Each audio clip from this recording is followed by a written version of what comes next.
So thank you so much for coming. This is one of my favorite topics, or I guess two topics to talk about, not only just because sort of I have experienced these issues, but I think that nearly everyone has experienced digestive issues and any kind of skin issues, whether that's breakouts or irritations or eczema, things like that. So, these two topics might not seem terribly connected, but they really are.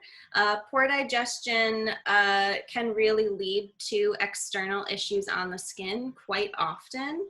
A lot of those causes come from stagnation or inflammation or allergies in the gut. And also internal imbalance that is caused by emotional imbalance and consistent stress. That's a huge one as well.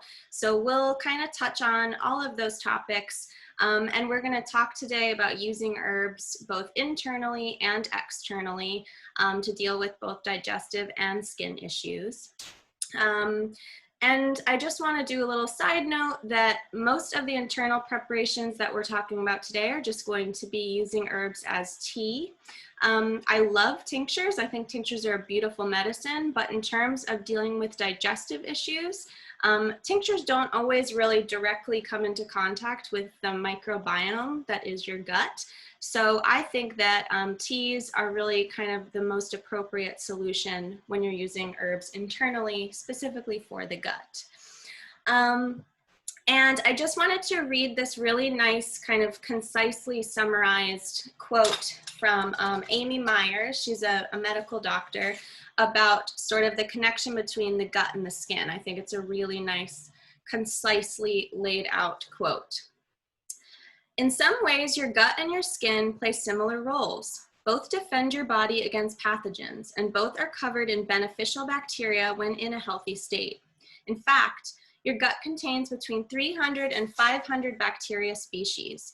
The more diverse the mix, the better. This also applies to your skin. Studies show that certain strains of bacteria found on your skin are associated with acne reduction, skin hydration, elasticity, and maintaining your skin's overall health. Your gut's job is to keep toxins, infections, and inflammation at bay. Your skin is the major detoxifier that helps eliminate the substances and waste created during the standoff. This connection and relationship is called the skin-gut axis.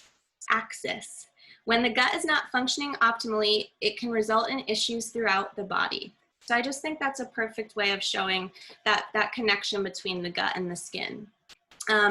And another little side note is that a large portion of your immune system is housed in your gut. So right now, we're all so worried about keeping our immune systems healthy.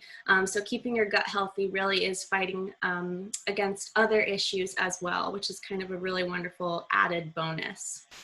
And I'm not going to really touch today on the whole concept of consuming probiotics or prebiotics or fermented foods. That's kind of a whole nother conversation, and maybe one that's better had with a nutritionist or a homeopathic doctor, someone who can kind of really dive into your specific diet. And if you have specific questions about your diet or specific herbs for you, I would say that let's keep those, reserve those questions for either contacting me after the class, or you can stay on the chat after we're finished and you can ask some of those questions. If you have general questions or need something said again, definitely mention it in the chat box. I'm happy to answer any of those questions during this.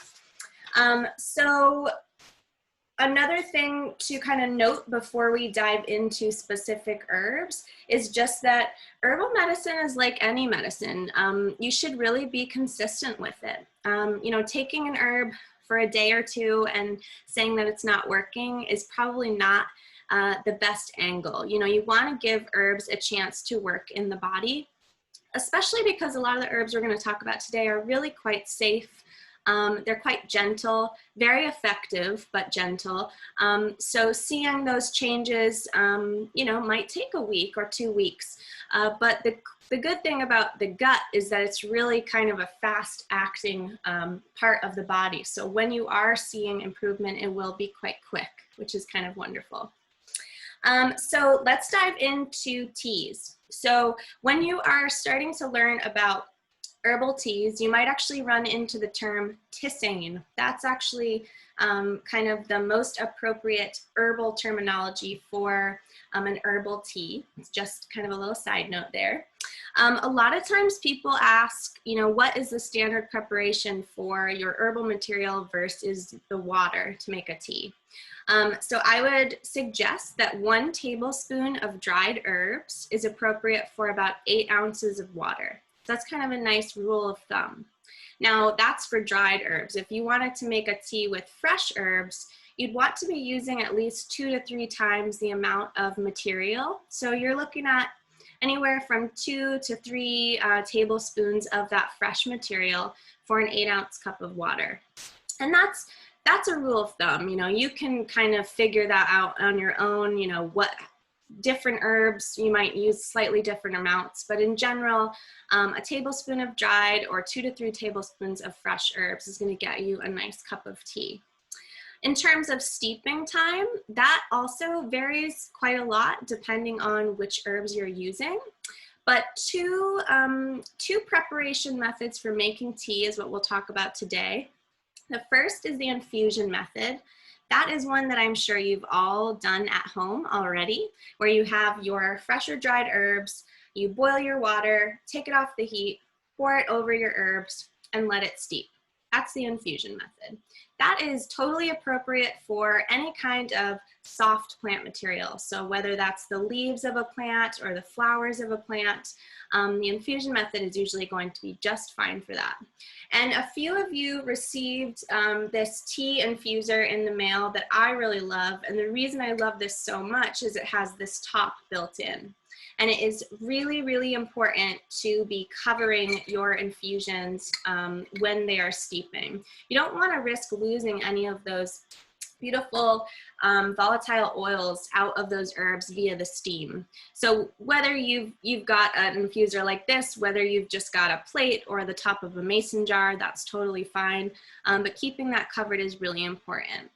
And when you're using the infusion method, in terms of timing, it's hard to give an exact amount of time that's, you know, perfect for each herb. So I would say anywhere from 10 minutes all the way up to 30 or 40 minutes steeping is going to get you a beautiful cup of tea. The longer you let it steep, the more sort of concentrated and the stronger the taste is likely going to be, obviously. But again, you'll kind of get to know your specific herbs and your specific tastes as well. Now, the second method would be the decoction method, and that's a little bit more appropriate for harder or thicker plant material. So anything that's like a bark or a root or even a medicinal mushroom, you're going to want to use the decoction method. Those herbs just need a little bit more help kind of being extracted into your water. And the decoction method essentially means that you are bringing the herbal material in the water up to a boil, letting it kind of have a rolling boil for anywhere from 10 to 20 minutes, then taking it off the heat and covering it, and basically doing the second half is the infusion. So steeping it for another 10 to 20 minutes. So when I'm making a decoction, the easiest way that I've found is using a small pot with the amount of water that I want, adding that herbal material in, letting it come to a boil, and then just steeping it right in that same pot.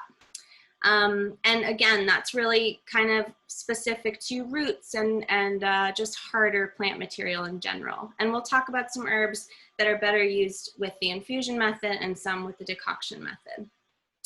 And as we go over these herbs, you will notice definitely that there's overlaps between their uses on the digestive system and also on your sort of emotional body systems as well. Because again, I really truly believe that stress and emotional imbalance do really show up in issues with both the gut and the skin. And another little terminology thing that you might run into when you're learning about herbs is the term bitter. I think a lot of times in our world, in our society, the word bitter has kind of a negative connotation. But in terms of digestion, it's a really, really beautiful term.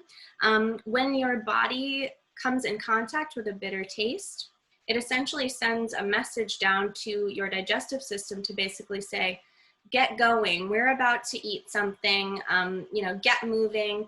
And so when you're seeing an herb is considered a bitter, you will know immediately that that herb probably has some positive effects on your gut. And I think we don't really get a lot of bitter tastes in our diet, especially in this country. So if you're able to get some of those bitter tastes in via a tea or even a tincture, you might have heard the term bitter in cocktails, which makes total sense because if you're getting some of that bitter taste in either before a meal or during it while drinking a cocktail, that's a great digestive as well. So let's dive into herbs. So I'm going to talk about, I think I've got like 7 herbs to talk about. They are my particular favorites. There are plenty of other herbs out there that can be helpful for digestion or are more specific to, you know, specific digestive issues, but these are going to give you a good place to start. These are all really easily accessible herbs and again, quite safe. These are pretty much all sort of tonic herbs that can be taken, you know, nearly every day or on a longer term basis.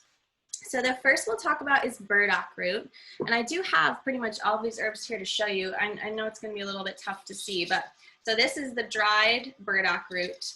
I purchased this in bulk, but you can certainly find burdock root fresh at usually like at an Asian market. A lot that's actually used a lot as a food in a lot of Asian cooking, and it's considered a bitter herb. Again, it's the root of the plant, so you are going to look to using that decoction method or that boiling method when you're preparing it as a tea. But in terms of the gut, it is helpful for feeding the bacteria in the colon. It's just generally helpful for digestion because it has some of that bitter taste in it. You will notice when you boil it up as a tea, it actually brings out some sweetness in the taste as well, which is nice. And it's really specifically helpful if you are dealing with acne or any kind of skin irritations as well. You can actually prepare this as kind of a face wash and a hair wash as well, which I've done and I really, really liked.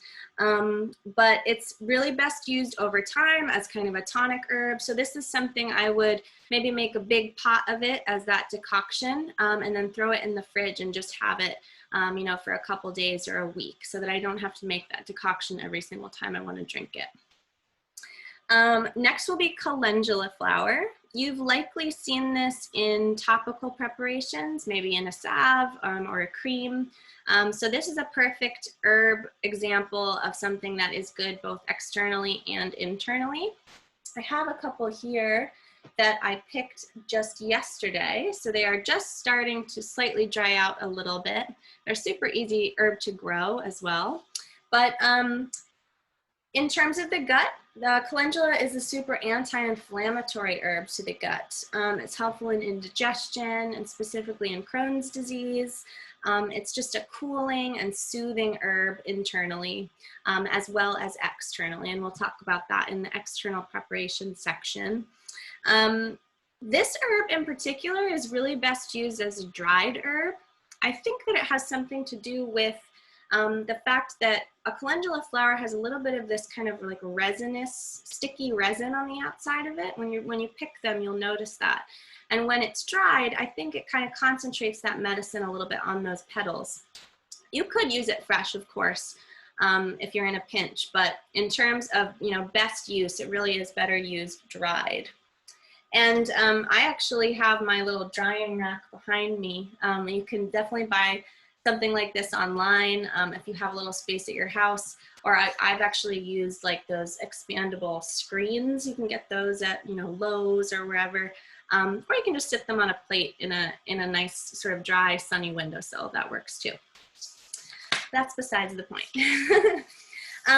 Next is chamomile flower. So you've likely heard of chamomile being used in kind of sleepy time teas, relaxation teas, and that is definitely one of the reasons I chose it. It's calming to the nerves, but it's also a gastric anti-inflammatory. A lot of us, you know, get digestive upset when we are stressed out or when we are, you know, going through something emotionally. So chamomile is kind of one of those great herbs that goes both ways. It settles the stomach, it helps the body expel gas. And it's just generally an anti-inflammatory for sort of pain and swelling and stress throughout the body. I love chamomile actually as a cold infusion, which I did not mention before. There are certain herbs that really do steep well in just cold water. Chamomile is one of those. Any herbs that have super sort of delicate essential oils are usually pretty easy to infuse in cold water. Some other examples could be like peppermint or lemon balm.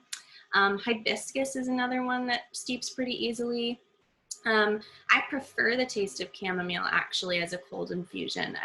It's hard to explain, but I just think it tastes a little bit lighter. But chamomile is actually also considered a bitter herb. You might not notice that when you first drink it, or if you're not steeping it for a terribly long time. But if you let it steep for longer, you will actually bring out some of those bitter tastes, and you'll notice that, you know, that again indicates some uses in the digestive system. I forgot to pull that out of my apothecary, so I don't have it to show you, but they're these beautiful little white flowers. I'm sure you've seen them before. Next is dandelion. So there's dandelion leaf and also dandelion root. So I have the leaf here. I just picked this morning. I'm sure you're all familiar with the way dandelion looks in the wild. And then I also have dandelion root here. Looks really quite similar to the burdock root, just kind of like a brown chunky root. Both of these herbs are helpful for basically eliminating toxins throughout the body. So they're not only helpful as digestives, but considered diuretics, so helping your body eliminate toxins through urine, which is definitely helpful in terms of healthy skin. You know, if toxins in your gut or in your blood have nowhere else to go, your skin is a great place for them to sort of erupt through. So that can definitely cause some irritations in the skin. The dandelion root is a little bit more specific to the liver, while as the leaf is a little more specific to the kidneys. Both of those, again, dealing with getting rid of toxins in the body. The dandelion root is really specific in helping to stimulate digestive secretions, so just kind of getting your gut moving. They're both, the leaf specifically would be considered a bitter herb. I've added it fresh to plenty of salads, and you get that little bite to it, which is really nice. And very easy to grow if you want to. I have a couple pots of dandelion, which, you know, a lot of people have asked me, why do you have weeds in your pots? But it's considered a medicinal weed. And then the root people actually use as an alternative to coffee. It's got that kind of earthy taste that coffee can provide. So if you're looking to cut down on caffeine intake, dandelion root could be an interesting choice to try. That leaf, you'd want to just use the infusion method, whereas the root, again, you would want to decoct it and boil it. Fennel seed is next. You have probably tasted some form of fennel in your cooking. These are the actual seeds. I, again, sourced this in bulk. Because these seeds have kind of a hard shell on them, you would probably want to kind of crush them up before you prepare them as a tea. Even though a lot of seeds would need to be boiled in that decoction method, fennel seeds actually infuse pretty easily, so you can still use that kind of typical infusion method. But again, just kind of chopping them up or pressing on them a little bit before you pour the water over can really help kind of release those oils. But it is a carminative herb, so that just means it's warming and stimulating to the gut. It just helps kind of get your gut moving. It also reduces intestinal gas. I think it tastes really awesome. I have a tea blend, which some of you received, that combines the calendula that we talked about, and it has fennel in it. It's a really nice pairing to a lot of different flavors, so it's kind of a fun herb to play around with. Next is lemon balm. I have it as a little fresh cutting here. It's a beautiful little green leaf.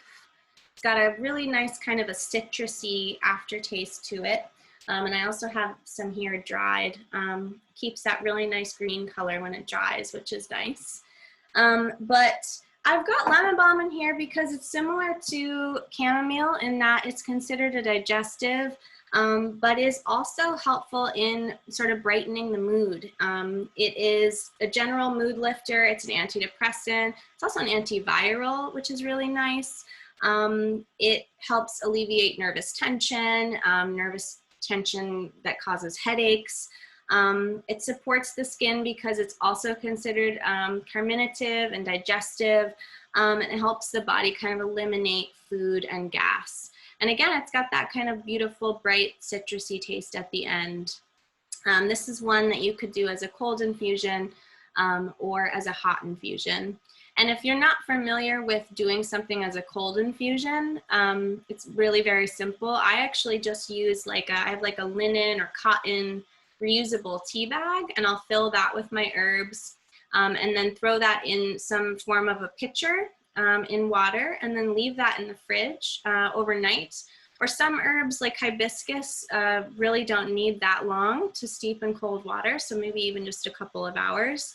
But really quite simple, and then you can just take that bag out and you've got that beautiful iced tea. Last two would be stinging nettle. Stinging nettle is one of my absolute favorite herbs on earth. I use it in so many different tea blends. It's also in the digestive blend that some of you received. I've got a little cutting of it here. Now, it does live up to its name. Stinging nettle will absolutely sting you when it's a fresh cutting like this or a fresh plant. As soon as it's dried or cooked, it loses that stinging sensation. But nettle is considered like an herbal food. So this is a good example of one that can be used as a tea, or you can implement it in the kitchen and use it in cooking. I've definitely used it as a pesto base, or you can just throw it in like a stir fry. It's just got kind of a really earthy green leafy taste to it. But in terms of, I've got it in this list, not because it's really, really specific to the gut, but because it's just considered so mineral rich. It's high in iron and vitamin C.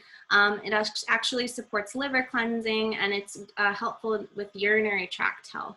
So if you get UTIs often, it can be helpful for that. But I like to remember the idea of just like giving your body the nutrients that it needs. You know, if your digestive system's working, you want to be giving it the right nutrition as well. So this is just kind of a nice way to get some nutrition into your diet. Again, it tastes really nice. It's kind of a it's earthy and green, but it's a little bit of a neutral taste, so you can add it to many different tea blends. Again, I pretty much have it in all of my tea blends. And then last but not least for tea is Tulsi, or holy basil. Now I have this in here for several reasons. Tulsi is considered an adaptogenic herb. So that is one that basically helps your body to deal with stress. This is a tonic herb that can be taken every day over longer periods. It's really considered a tonic for the body, the mind, and the spirit. But in terms of gut health or digestive health, it's actually helpful in reducing sugar cravings and helps you regulate your blood sugar. It's actually helpful in regulating the hormone cortisol, and cortisol is involved in your body's response to stress. And when your cortisol levels are off, sugar that's in basically gets released into your bloodstream, so it can have a kind of a detrimental effect on your blood sugar. So taking in some Tulsi as a tea is a really nice way to kind of naturally regulate that. But again, it's just really helpful in adapting to stress, you know, the stress that can cause digestive upset or breakouts or acne, things like that. It also tastes amazing. It's, I do have it here. It's, this is a mix of both the leaves and the flowers of the plant. There are several different varieties of Tulsi, so you can find the one that you like best. But it's got a really beautiful taste to it. This would be something you could also take as a tincture, but again, in terms of digestion, we probably want to take it as a tea. A few other little side notes to talk about, not directly about herbs, but just about digestion and helping your body get back to balance, would just be that sleep, lack of sleep, and consistent stress are definitely affecting on the gut. and your emotional systems. Sleep is the time that your liver is doing so much of its detoxification work. And also when your hormone levels kind of reset and come back to balance. And both of those processes take about 8 hours, which is, you know, a big reason why you really want to be getting enough sleep. And also, you know, your gut has so many different nerve endings in it. And again, it houses your immune system. So giving it that time to kind of settle, reset is really important to digestion. I know that you've probably all heard that before, but it's just really something to think about and note. You know, I certainly don't get enough sleep, that's for sure. But keeping it in the back of your mind is helpful. And then also, I just wanted to talk a little bit about some other kind of natural treatments for the gut and the skin that aren't specifically herbs, but are really easily accessible medicines you can find just at the grocery store. One of those would be apple cider vinegar. So apple cider vinegar is similar to a lot of the herbs we talked about in that it's like a tonic medicine. You can take it very often. You can take it in different forms. You could be taking apple cider vinegar just as a shot, or you could be adding it to water.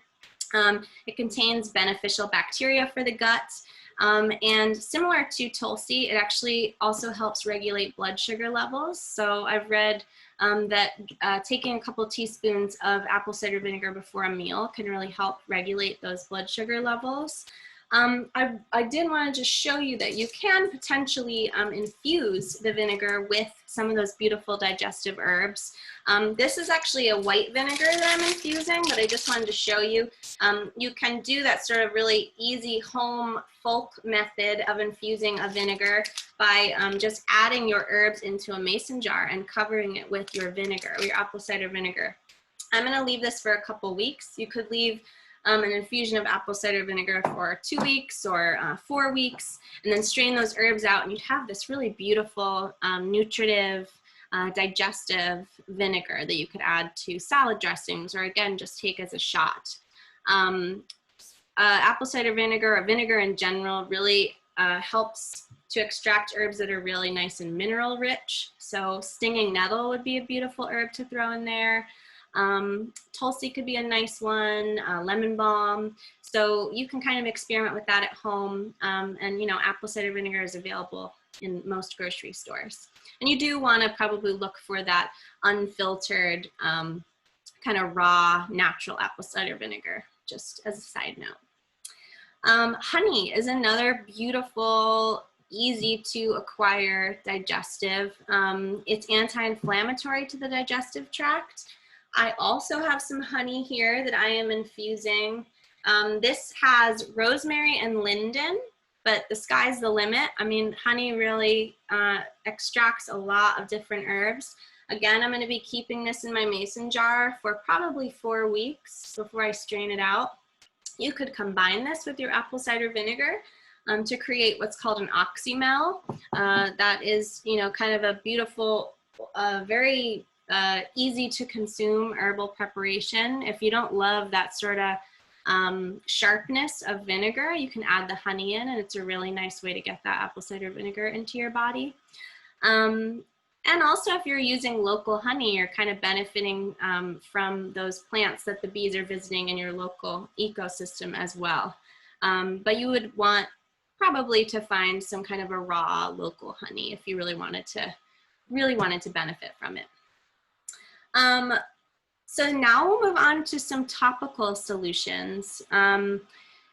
Dealing with skincare from the inside is a beautiful place to start. We all know that we occasionally get, you know, blemishes or irritations or redness or cuts or bruises. So external preparations, there's certainly a place for those in the apothecary. The first kind of easy method that I always like to tell people about is an herbal steam. So I actually make an herbal steam with a couple of the herbs that we're going to talk about. This is just in a little tin.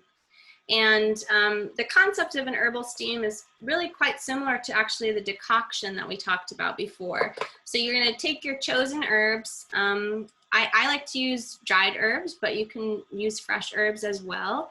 You're going to take a tablespoon or 2 tablespoons of your herbs and pour that into a pot of water. Bring all of that up to a boil. Let it boil for a few minutes. Take it off the heat and cover it up and let it kind of steam inside that pot. And then you're just going to take a towel or a blanket and throw that over your head, and you're going to kind of hover your face over that steaming pot. And this can be helpful for if you ever do like a face mask. This can be helpful in preparation for that. If you just kind of want to open up your pores and kind of get out some clogged stuff in there. And it's also just kind of a nice way to kind of sit with yourself and have a little ritual for a few minutes. This concept can also be used if you have congestion in your nasal passages. So I'll actually do this a lot in the wintertime or when I have seasonal allergies. So you can kind of choose the herbs that you're using based on that. My facial steam recipe has some of the herbs I'll mention next. I also have some eucalyptus in there just to give it that added kind of aromatic to kind of get rid of any stagnation in my passages. But it's a really fun, easy way. It's kind of an at-home spa treatment almost. And what I like to do when I'm finished with my steam is actually get rid of the herbal material that's in the water and throw it all into a spray bottle. And then you've got kind of this homemade, almost like a toner or a facial spritz. I would definitely recommend leaving that in the fridge for the time that you're using it, because it is technically a tea, so it could potentially form some mold if it's out, you know, in a hot room or something. But it can definitely sit in the fridge for a few days. It's a nice kind of morning spritz. You could also use that in a bath as well if you wanted to. So a couple herbs that I find really helpful in an herbal steam would be dandelion root. So we're back to dandelion again. As a topical treatment, it's helpful for acne and for aging skin. I like adding that kind of rooty smell into it as well. A lot of these herbs are quite aromatic and quite sort of flowery, so I like to kind of cut it with a little bit of the dandelion. Calendula, again, a beautiful topical herb. It's antiseptic, it's antifungal, antibacterial. It's just helpful for any kind of skin irritations and redness and inflammation. I find it really helpful in acne situations. But if you, again, if you're using it, you probably do want to use it dried. It's a beautiful orange color as well. I love it in my little mix of flowers to steam. Next, sorry, I just lost my page. Rosemary. So I actually have some rosemary here. I'm sure you're all familiar with it. I'm sure you've all used it as a culinary ingredient, but in terms of topical uses, it really helps to unblock the pores. It's just a moisturizer and kind of a nice cleanser. And an added bonus is that it really is helpful for kind of mental clarity. Rosemary is really known for an herb that kind of opens up those memory centers and reduces calm or reduces anxiety and brings on some calm. So when you are, you know, bringing herbs into direct contact with your nasal passages, going into that kind of aromatherapy realm is a really nice way to go. The scent of rosemary in and of itself is very calming to me. And then lavender is next, quite similar to rosemary in that beautiful aromatherapy kind of world. It is also antibacterial, antifungal. I have some here that has started to dry. I'm sure you've all seen lavender. I like, again, to use this dried because it kind of concentrates that smell a little bit and really makes it quite strong. And it's just, yeah, helpful in reducing irritability. It's helpful in inducing sleep. So you might see people using the essential oils of lavender in sort of calming essential oil blends. So getting that, again, in direct contact with your face and your nasal passages is really nice. And then last but not least is elderflower. You've likely seen elderflower or heard about elderflower in like liqueurs or drinks, but topically it's a really nice, these are from my garden. Might be hard to see them, they're quite small. but they are helpful in treating acne and blemishes. It's technically considered like a skin tonic and a skin softener. It's really lovely as a wash, or putting it in contact with your skin after you've gotten a sunburn, or if you have kind of soreness on the face or the eyes. I'll often make an elderflower tea, cool it down in the fridge, and then dip some kind of a towel or a cloth in it and kind of rest it on my eyes or on my sunburn. It's really, really helpful for that. It's got a really interesting smell as well. It's definitely very florally, but in a different way than lavender. It's hard to explain, but I kind of like combining those different florally scents. And then next would just be hitting on the topic of cleansing and any kind of blemish treatment. I am a huge fan of oil cleansing.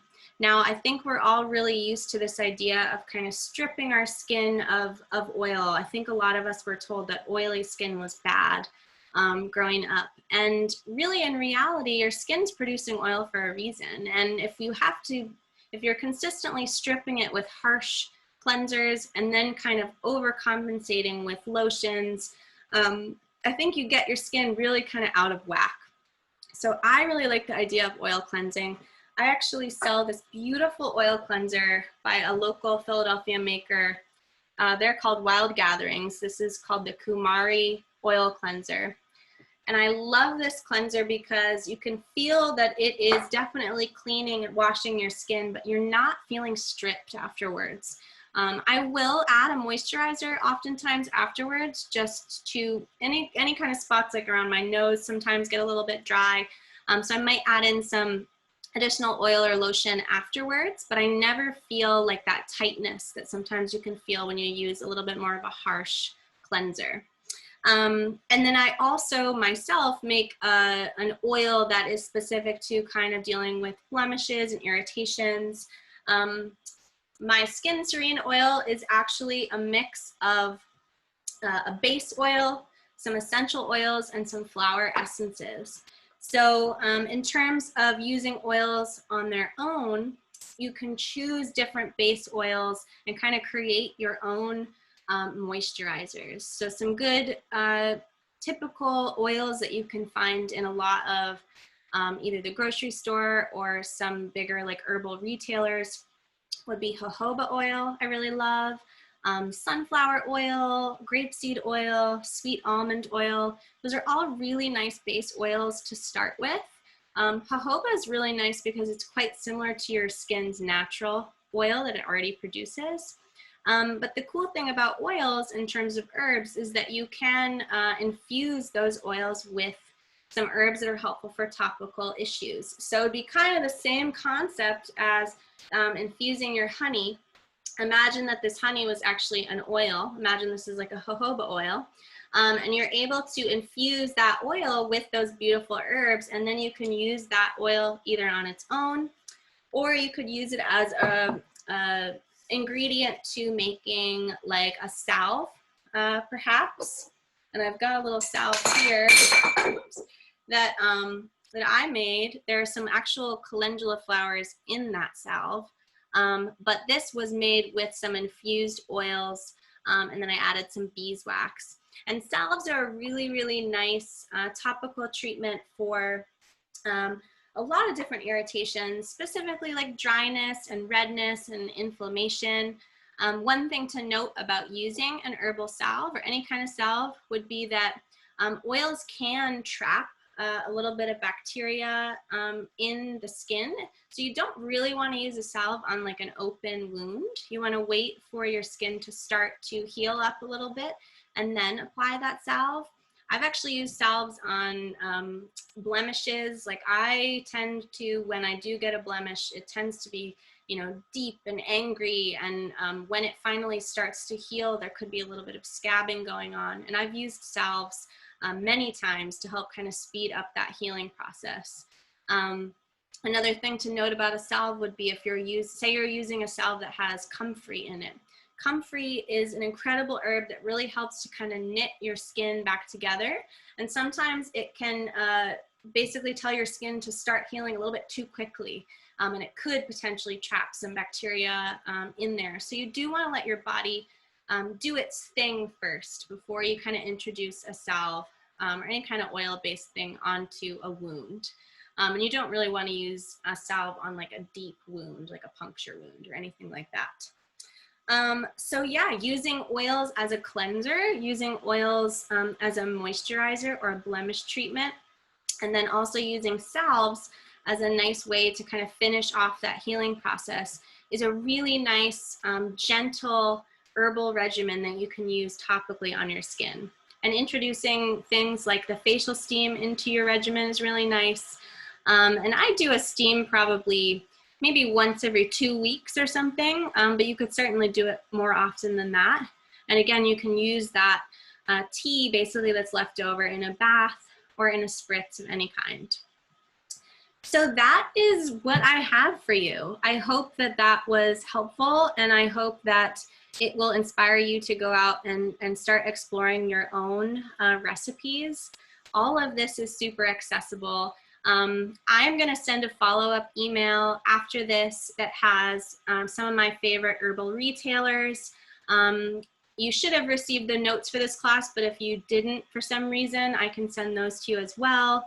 I'll send you just some kind of notes from this if I think of anything extra. And again, if you have questions or specifically about your own skin or your own gut, I am happy to help. I really like helping people find their own recipes and the herbs that are, you know, helpful for them. Every single body is different, so there's never one answer, but I'm happy to help. And I really appreciate you all joining me. And yeah, if you have any questions, let me know. But have a beautiful afternoon, and I am wishing you wellness. Thanks so much.